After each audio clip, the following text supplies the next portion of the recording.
Sampurasun, Assalamualaikum warahmatullahi wabarakatuh. Apa kabar teman-teman semua yang berada di rumah, di jalan, di kantor, atau di tempat yang sudah menjadi liburan kalian di akhir tahun? Aku doain dari sini semoga kalian selalu dalam lindungan Allah Subhanahu wa Ta'ala. Oke. Dan untuk akhir tahun ini, aku memutuskan untuk nggak liburan terlalu jauh, ya, tapi tetap aku keluar dari Jabodetabek karena memang aku ingin melakukan sedekah laut, ya, di Laut Selatan, khususnya di Laut Selatan, dan khususnya di tanah Jawa Barat, karena memang ya aku belum ada kepikiran untuk keluar dari Jawa Barat, pergi dari Jawa Barat gitu ya. Jadi aku melakukan sedekah laut di titik tersebut dan semoga jangan semoga ya, Bismillah ini bisa mencakup semuanya. Doain aku sehat walafiat, doain keluarga aku sehat walafiat, biar aku bisa melaksanakan sedekah laut ini yang tujuannya adalah untuk menjaga hubungan antara daratan dan lautan, untuk menjaga hubungan tanah dan air gitu ya, untuk keseimbangan alam antara angin, air, tanah, udara, dan insya Allah dengan api ya. Jadi aku akan melaksanakan sedekah laut dan memang itu hanya aku saja, mungkin ditemani nanti oleh anakku, dia ngedampingin aku untuk melakukan sedekah laut. Ya kalau misalnya nanti memungkinkan, aku nanti live ya biar teman-teman bisa lihat dan bisa belajar dari itu semua gitu loh. Gini loh teman-teman, mungkin teman-teman bertanya, Teh ini dosa nggak sih sedekah laut? Gini loh sayang-sayangku. Jadi yang namanya sedekah ya, semua itu tergantung kepada niat. Niat kita kepada Allah. Ciptaan Allah bukan manusia aja. Di luar manusia ada binatang dan kita bisa melakukan itu. Selama itu adalah karma baik untuk diri kamu dan karma baik juga untuk yang kamu berikan, lakukan itu gitu loh. Jadi bila mana seandainya kamu juga punya keterbatasan kemampuan ekonomi untuk mau sedekah kepada manusia. Tapi kalau ini di luar dari 2,5% ya, aku bicara karena kalau 2,5% itu kan wajib ya. Ini aku di luar 2,5% aku bicara gitu ya. Jadi kalau seandainya kalian, aduh saya keterbatasan teh gitu kan, ya sudah ciptaan Tuhan banyak gitu loh. Nah kalau saya melakukan sedekah laut ini karena memang saya ingin sedekah kepada makhluk Tuhan lainnya selain manusia gitu. Kalau manusia mah udah bukan jadi ukuran ya, itu udah jadi patok wajib kalau manusia. Aku dibicara di luar manusia ya. Nah, aku ingin melaksanakan sedekah laut. Di laut itu kan banyak makhluk Tuhan lainnya gitu. Nah, niat aku kepada Allah Subhanahu wa Ta'ala untuk kita menjaga sebuah eksistensi hubungan antara tadi saya bilang bahwa air dengan tanah, angin dengan air, dengan tanah, angin dengan udara, dan tentunya dengan api. Jadi sebagaimana mungkin apa yang bisa kita lakukan, apa yang bisa saya lakukan gitu ya. Dan Bismillah, sedekah laut ini, niat baik ini diterima oleh Allah Subhanahu wa Ta'ala agar bumi kita itu merasa dicintai gitu. Bahwa bumi kita itu merasa disayangi, bahwa kita merasa keberadaannya gitu ya, kita menghargai keberadaannya, kita menghargai segala air, tanah, api, dan udara.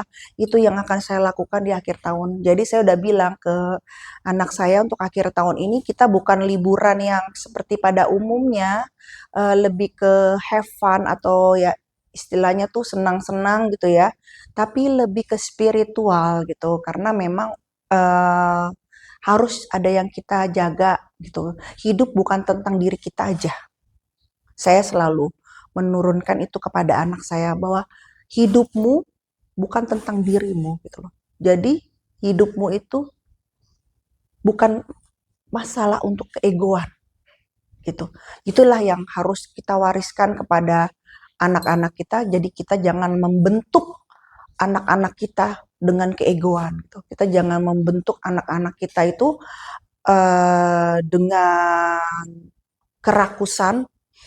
Kita jangan membentuk anak-anak itu dengan aku gitu loh. Jadi itulah yang selalu saya turunkan ke dalam diri anak-anak saya bahwa ilmu padi, ilmu padi, ilmu padi, dan ilmu padi itu pun berlaku bukan kepada sesama manusia saja, tapi sesama semua ciptaan Allah Subhanahu wa Ta'ala. Nah, bisa nggak kamu menurunkan aku itu dalam diri kamu? Gitulah, itu adalah sebuah challenge dalam kehidupan kamu, gitu loh. Nah, itulah sebenarnya adalah esensi dari kehidupan seperti itu, ya. Saya selalu bilang, esensi ilmu adalah bagaimana kamu tahu maunya Allah dalam hidupmu, gitu. Agar karma buruk, agar kesialan, agar segala sesuatu eh, yang kamu tidak inginkan itu tidak terjadi. Itulah maksudnya saya kenapa harus tahun 2026 ini benar-benar harus ada perbaikan diri gitu ya. Dan bismillah, seandainya suara saya didengar, ayo kita tanam lagi, kita melakukan reboisasi lagi, penanaman kembali hutan yang gundul. Etikat baik itu, walaupun kan namanya pohon itu ada proses teh, dia bilang itu nggak langsung ditanam tumbuh. Iya, nggak apa-apa gitu. Minimal kita sebagai manusia mempunyai etikat baik gitu. Karena tahun 2026 tahun pembalasan kontan. Ya. Mungkin teman-teman sudah merasakan tahun 2025 hanya kalian yang tahu apa yang kalian lakukan dan pembalasan itu kalian rasakan tahun 2026 kontan. Jadi seperti kalian umroh, ya tahun 2026 seperti itu. Jadi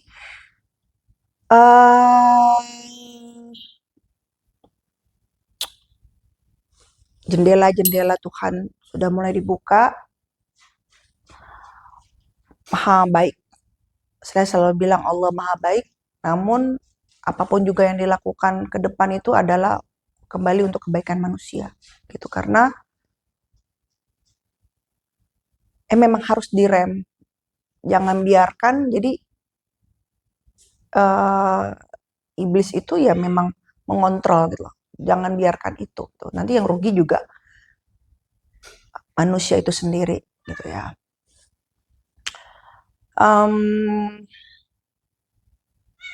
Sebelum saya melakukan sedekah laut, saya akan melakukan puasa, pasti ya. Untuk apa? Memang tuh puasanya puasa sunnah. Jadi bukan puasa wajib. Ya, bil niat, kembali kepada niat, karena saya punya niat baik, jadi saya sadar diri kita harus membersihkan diri kita dulu secara lahir dan batin gitu ya. Jadi memang fokus sebelum saya melakukan sedekah laut itu, lahir batin ini harus bersih dan diisi dengan keilahian gitu ya. Ini yang bisa saya lakukan gitu loh kepada alam semesta, dan semoga teman-teman semua yang ada di rumah bisa melakukan ini di lingkungan kalian, terutama teman-teman yang berada di pesisir pantai, sahabat-sahabat Feni Rama yang berada di pesisir pantai bisa melakukan ini, atau sahabat-sahabat semua yang berada di kaki gunung bisa melakukan ini gitu ya, bisa mewakili melalui sungai gitu ya. Jadi ayo gitu loh, kita rangkul bumi kita rangkul alam semesta, kita rangkul yang namanya unsur alam, air, api, angin, tanah, dan udara gitu. Karena karir kita setinggi-tinggi apapun itu ya, tanpa ridho Tuhan, tanpa ridho alam semesta, itu tidak ada artinya gitu. Jadi nggak ada yang perlu dibanggain dengan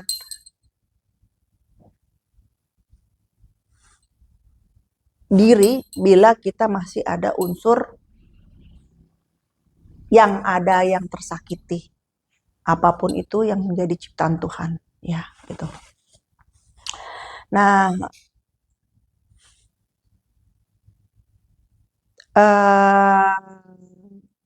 ada pertanyaan juga di mana di admin, Teteh boleh ikut nggak? Gitu. Sedekah laut. Bukan saya tidak mau membuka open trip, ya. Sebenarnya sih pingin gitu ya bersama-sama kita melakukan open trip untuk sedekah laut. Yuk nanti kapan-kapan yuk kita laksanakan itu ya. Tapi memang saya ingin akhir tahun ini private. Benar-benar saya ingin melakukan itu secara sendiri, private, benar-benar secara intimate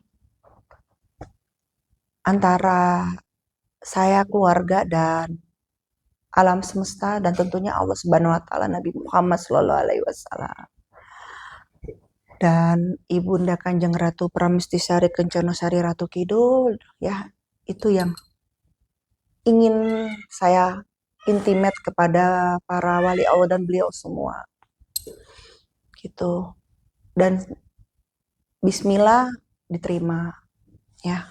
Doain saya sehat walafiat, tolong doakan keluarga saya sehat walafiat untuk melaksanakan ini. Tolong support kami, doa kalian itu sungguh luar biasa. Sebenarnya inilah persahabatan yang sejati karena walaupun kita belum saling bertemu ya, belum saling tatap mata gitu ya, tapi terjadi hubungan ikatan batin antara saya dan sahabat-sahabat semua di rumah. Doa-doa kalian itu alhamdulillah menjadi support positif energi untuk saya dan keluarga, dan saya pun merasakan yang begitu luar biasa, dan saya selalu ngedoain kalian semua. Makanya kalau ketika saya open pembukaan untuk video, saya selalu ngedoain karena doa kalian sampai ke saya dan saya kembalikan kepada Allah Subhanahu wa Ta'ala, dan harapan saya juga kembali kepada kalian hal-hal baik itu. Gitu. Jadi biar kalian juga merasakan gitu.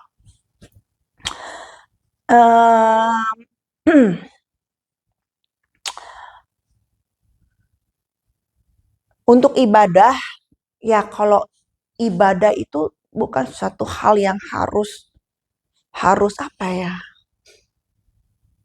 menjadi pilihan gitu loh. Jadi kalau ibadah itu memang udah paten, Allah, ibadah, iman, itu tuh udah hal paten, bukan suatu pilihan lagi. Dan setiap harinya, jangankan setiap tahun, setiap harinya tuh memang harus meningkat gitu loh. Setiap detikmu, setiap nafasmu tuh harus meningkat gitu. Jadi saya tidak berani, kenapa ibadahnya tingkatin, saya tidak berani berkata seperti itu karena saya juga belum tentu sempurna dalam ibadah saya gitu. Jadi jangan dijadikan pilihan gitu ya. Kalian harus sadar atas kebutuhan itu gitu. Saya berbicara di luar segala sesuatu yang wajib, segala sesuatu yang udah memang dipatenkan gitu ya. Saya berbicara mengajak sahabat Feni Rama di luar sana, mengajak seperti itu gitu.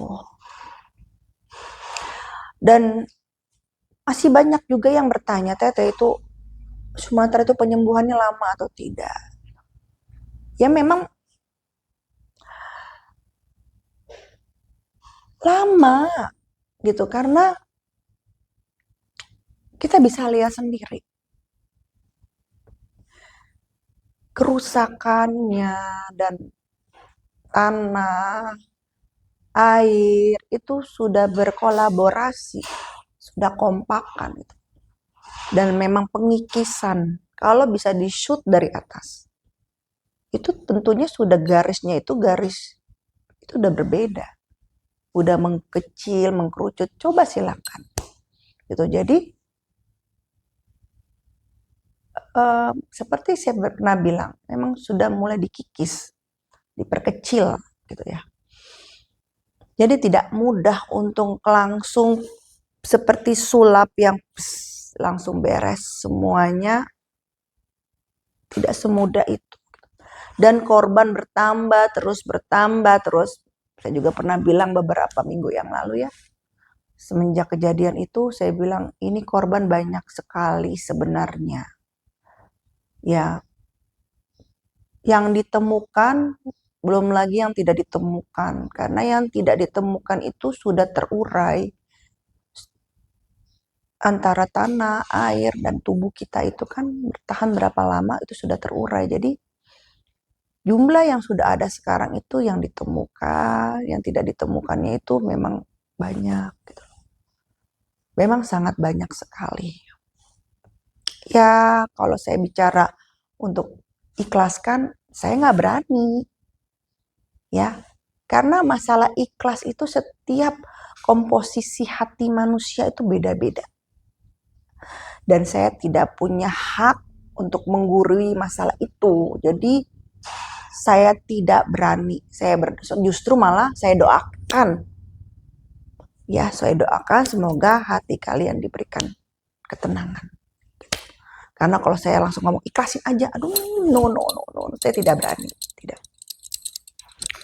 Tidak berani saya. Ikhlas itu definisinya panjang. Ikhlas itu versinya panjang. Dan gak berani deh saya kalau bicara itu.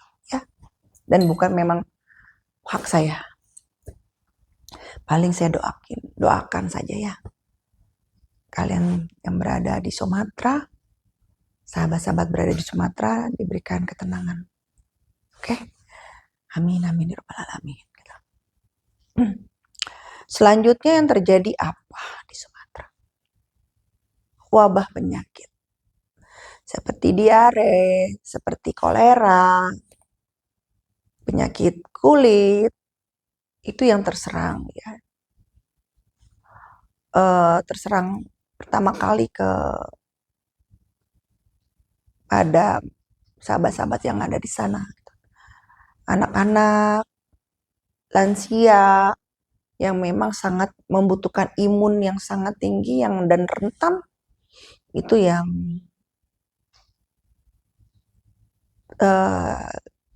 kena terlebih dahulu.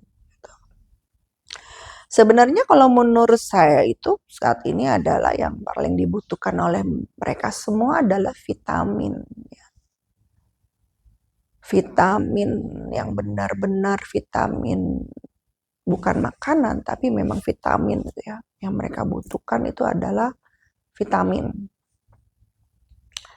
Mereka sangat membutuhkan itu gitu loh, untuk imunnya, untuk radikal bebas ya, untuk kesehatan, intinya seperti itu. Tapi kan kalau yang namanya kita beramal itu kan ya kalau kita nggak bisa memilih juga ya, menurut kemampuan. Kalau kalian mampunya baju ya nggak apa-apa juga gitu. Tapi kalau seandainya ada rezeki lebih, bisa kalian sumbangkan kepada teman-teman yang berada di sana. Itu kan vitamin D ya, vitamin D yang mereknya, ya nggak apa-apa lah ya saya sebutin gitu ya untuk membantu teman-teman semua yang ada di Sumatera.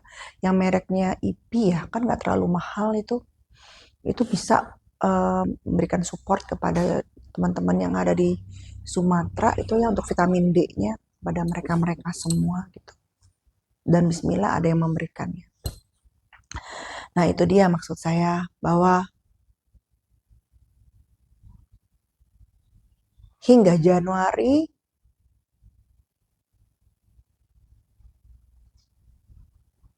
ini belum berakhir. Ada pertanyaan, Teteh saya bisa nggak sih Teh warga-warga Sumatera merasakan Idul Fitri gitu ya. Sebenarnya bukan bisa atau tidak bisa ya, namanya merasakan itu kan hak manusia. Cuman masalahnya suasananya gitu. Ya kalau dibilang suasana ya memang ya gimana ya, saya berat bicaranya. Kalau suasana itu ya tentunya teman-teman pasti bisa lihat semua bahwa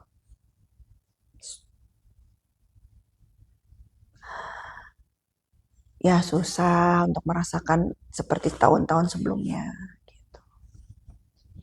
Tapi kan makna Idul Fitri bisa kita rasakan dari sisi yang lain. Banyak sisi kok.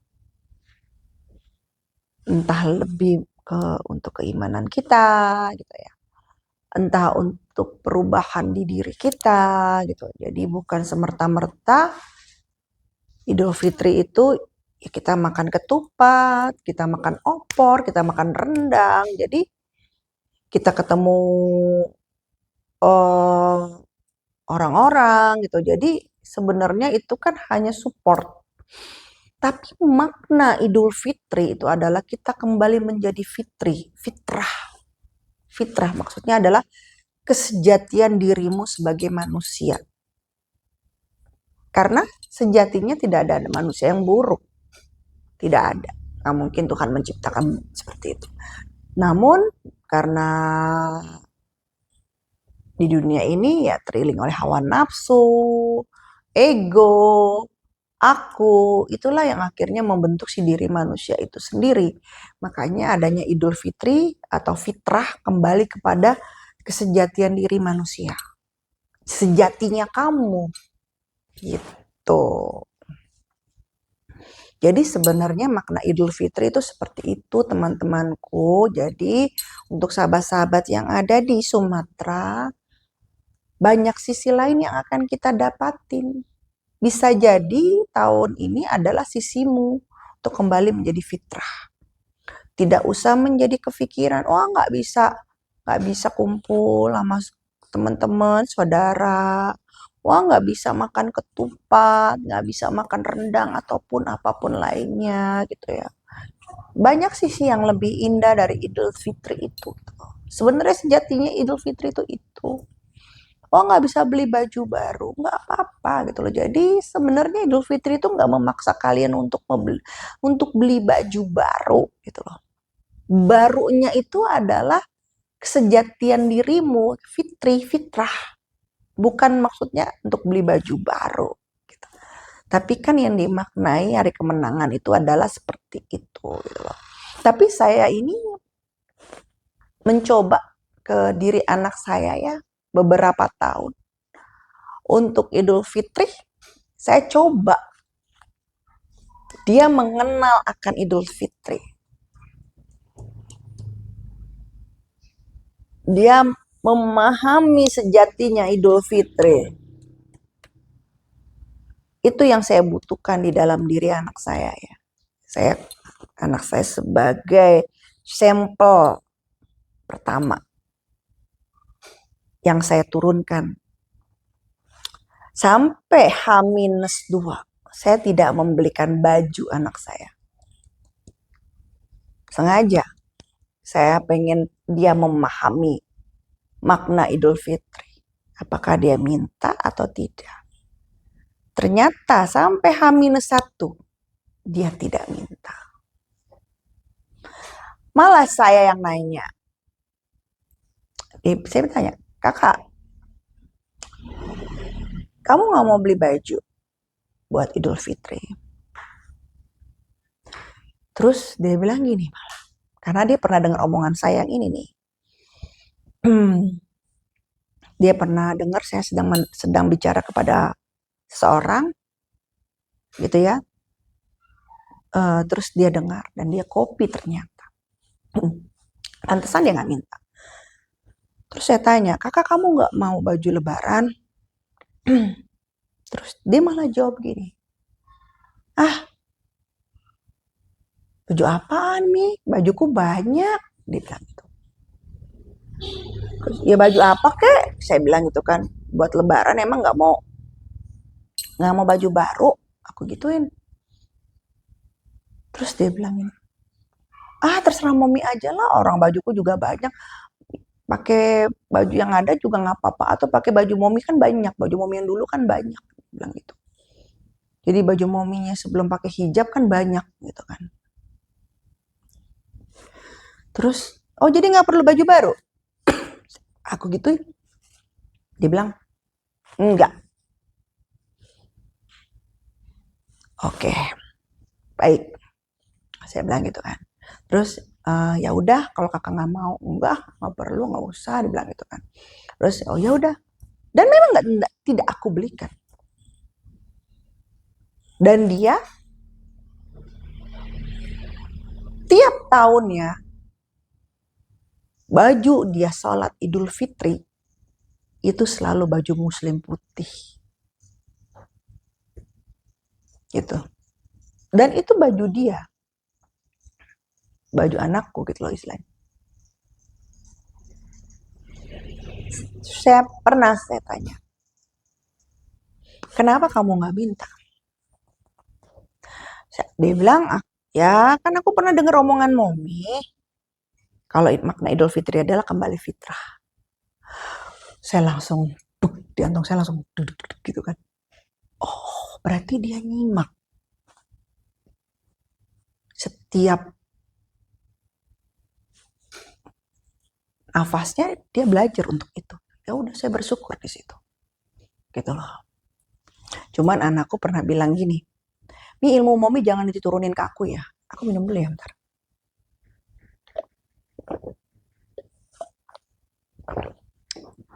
Anakku pernah ngomong gitu lucu. "Mi, ilmunya Momi jangan pernah turunin ke aku." Aku bilang, "Loh Momi kan bukan ilmu, bukan cari ilmu belajar kayak gitu. Kan itu gift dari Allah." Ya terserah Allah lah. Aku bilang gitu kan. Ya Momi minta ke Allah, jangan turun ke aku. Dia bilang gitu. Terus aku ketawa aja kan. Jadi dia tuh ya dia selalu bilang ya enakan jadi begini aja gitu kan. Maksud dia bilang gitu ya udah. Yang penting dia jadi manusia yang baik, bisa bermanfaat dirinya, buat dirinya dan bermanfaat untuk orang banyak gitu. Nah seperti itu gitu loh. Jadi untuk teman-teman sahabat-sahabat yang berada di Sumatera, don't worry. Tetap senyum. Ambil makna Idul Fitri kalian di sisi yang lebih dalam. Kembali fitrah. Menjadi kesejatian dirimu yang sejati. Ya. Jadi dengan kamu seperti itu, percaya deh energi positif akan datang dan kamu akan happy. Walaupun keadaan seperti itu, tapi I'm happy. Karena ada hal besar yang ada di dalam hatiku. Gitu. Begitu. Gitu loh. Nah, terus apalagi nih yang harus kita hadapi gitu. Sebenarnya kalau di video-video aku sebelumnya kan udah ya kalau untuk prediksi 2026 mah udah ya. Udah aku bilang ya, paling nanti ya satu yang sedikit apa namanya tinggalan kemarin bahwa sesar Lembang itu Bismillah ya Allah jangan sampai terjadi. Itu akan terasa, udah mulai terasa. Dan kebaiknya Allah lagi dipecah. Tidak difokus dalam satu titik di daerah Jawa Barat pada Larang atau manapun situ. Gak fokus hanya di sana, gitu. Memang dipecah gitu kan. Ya efeknya bisa sampai ke Bekasi. Tapi saya tetap berdoa. Jangan sampai terjadi suatu yang hal besar. Nah makanya ayo kumpulkan energi positif. Ya, buat waktumu. Saya tidak ada waktu untuk misalnya kalian itu disirikin gitu ya, atau kalian itu disakitin sama orang atau gimana lah gitu lah dalam hidup. Buat dirimu tidak ada waktu buat musuhmu. Saya tidak ada waktu, nggak ada ruang. Tidak ada ruang untuk memikirkan kamu. Saya tidak ada ruang untuk membalas kamu. Walaupun intinya kalian bisa. Tapi buat kalian seperti itu. Buat level kalian tuh, sorry, gue gak ada ruang untuk nyakitin elu gitu, cerai gitu. Gue gak ada tempat, gak ada kepikiran, gak ada apa gitu. Buat kalian seperti itu. Gak usah kalian ibaratnya tuh mengotori hati kalian dan mengotori tangan kalian. Kalian tuh harus happy kalau kalian di-fit. Nah, karena apa? Ini kabar baik untuk para korban-korban fitnah. Karena ya ada ciri-ciri manusia ingin derajatnya naik, ya, ingin rezekinya naik, ingin segala-galanya, itu difitnah terlebih dahulu. Jadi ketika kalian ada yang fitnah, yes, alhamdulillah. Karena apa? Sebentar lagi nih datang. Gitu.